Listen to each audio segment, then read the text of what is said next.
Canty, to Cleveland we go. Shedeur Sanders became the first Browns quarterback in 3 decades to win his first start when Cleveland beat the Las Vegas Raiders in Week 12. He's going to get another one this Sunday against San Francisco 49ers. Head coach Kevin Stefanski announced that Sanders will remain the starter even with Dillon Gabriel clearing concussion protocol. Here's Shedeur on his mindset. It could be taken at any point in time, so I'm never comfortable in situation I'm in. I always want to exceed expectations and I always want to grow. You know, and each and every week I would want to put a better product of myself, be a better version of myself for the team to be out there. Okay, so there's 6 games remaining in the regular season for the Cleveland Browns. Stephen, I'm going to start with you here. We know Shedeur is starting this weekend, 2 in a row for him. What should his grace period be as the quarterback of Cleveland? I wouldn't use the word grace period in terms of, you know what, he can go out there and stink up the joint like what happened with him when he was thrown into the game in the 3rd quarter in his first appearance. I would tell you that you want to judge him as a quarterback in this league. I thought what we saw against the Raiders shows us that he can play in this league, although it's the Raiders, and we have to take that into account. I think he's going to be in for a real test this weekend, and I'm looking forward to seeing how he responds. I'm certainly rooting for him. I'm not going to apologize for that.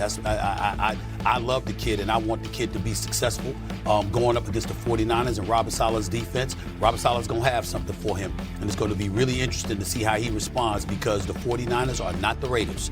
They are a different animal defensively. Make no mistake about that. But having said all of that, we have to remember, Shedeur Sanders, 2 for 4 on deep passes, 5 of 6 from behind the line of scrimmage, although he ended up completing 55% of his passes overall, throwing the deep ball, also seeing, and I know RC and Woody can appreciate this, seeing Myles Garrett reaction. When he scrambled out, he picked up the blitz, scrambled out of the pocket to his right and threw the ball downfield the way that he did. And you saw Myles Garrett reaction because that's not something you've been seeing in Cleveland in quite some time. So I think those things are reasons to be positive. We should remain positive. I'm looking for him to show that he belongs in this league. That's all I care about. I don't, if he's spectacular, fine. If he's not, but he's good, fine. Don't be awful. Know what you're doing. Know what you're doing out there and show it and show your skill set. I expect him to do it, and that's what I think will happen. There is no question that Shedeur Sanders should get the rest of the 2025 season to be the starter of the Cleveland Browns. Absolutely. Shedeur Sanders has to go out there and earn it each and every week. We've seen this process for Shedeur Sanders. We all lamented the fact that he ended up being a 5th-round draft pick when our evaluation said he should have been picked higher. He was 4th on the depth chart during training camp. He was 3rd on the depth chart at the beginning of the season. And I said then, if Shedeur Sanders is going to play, that means that everyone else has failed. Everyone else has failed, y'all.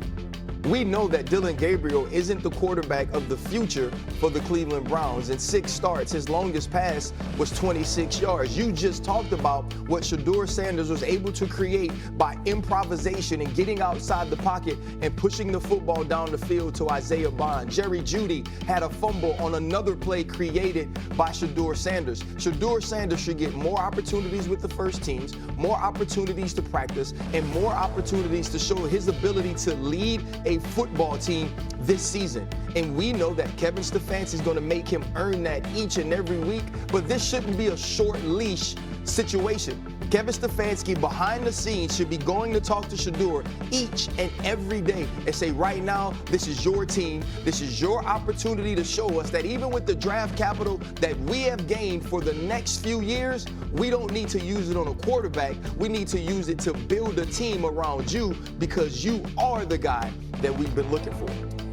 Yeah, listen, for me, earn, not given. Earn, not given for Shedeur Sanders. Listen, we know that he has the NFL traits. We've seen the arm. We saw the pass last week, against the Las Vegas Raiders, where he, got outside the pocket and made that spectacular play. I believe it was a 54-yard play down the field.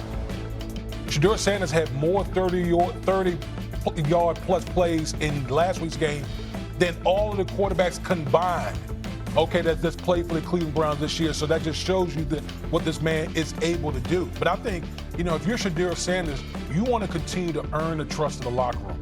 Because as you saw on the sideline with Myles Garrett in that one play, that 54-yarder that I spoke up, though clearly his teammates see what this guy is capable of. But I think ultimately at the end of the day, you got to continue to earn the trust from the locker room. So as long as he continues to play, produce, and show not only Kevin Stefanski, but the guys in the locker room that, hey, I'm the guy that can captain this whole ship here, then to me, that's the best way moving forward. Yeah, I mean, the trust of the locker room, how does that get built? Over time. Becoming an NFL quarterback, showing you belong, like you said, Stephen A. That comes over time. Nobody can show that in 2 games. So if I ask you, Stephen A., what specifically do you need to see from him to show he can be a long-term starter in the NFL over 6 games? It's obviously not going to be a perfect picture, but what do you think that needs to be? Continuing to build on his performance from last week. Don't get worse, get better. Because we all know that the Cleveland Browns don't have the personnel on the offensive side of the ball to brag about or to write home about.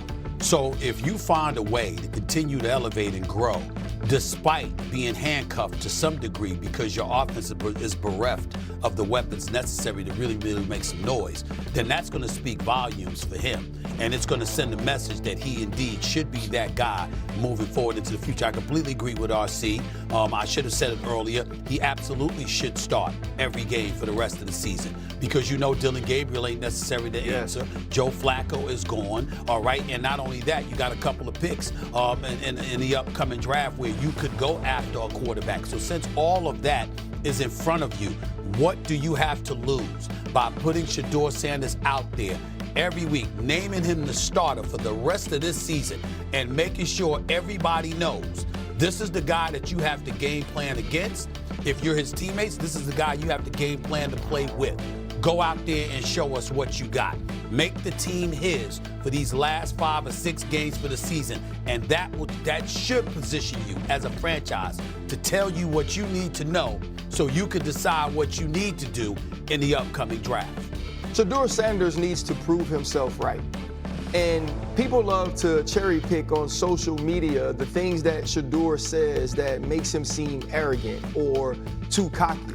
And they aren't truly listening to the entire picture. They aren't listening to him give God all the praise post-game as he's talking about the opportunity that he had to earn and the things he had to go through in order to get there. The other thing he has to do is be an asset, not a liability. Stephen A., you laid out all the deficiencies of this Cleveland Browns offense.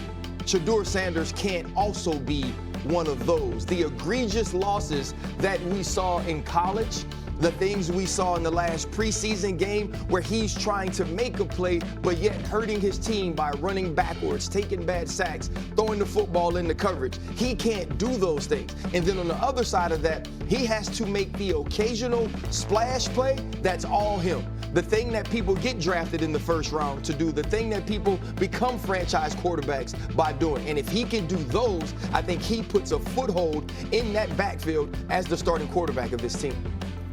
We also have to remember that entering this week, according to Pro Football Focus, the Cleveland Browns are considered the 3rd worst offensive line in the entire National Football League. So he's working against that too. Yep.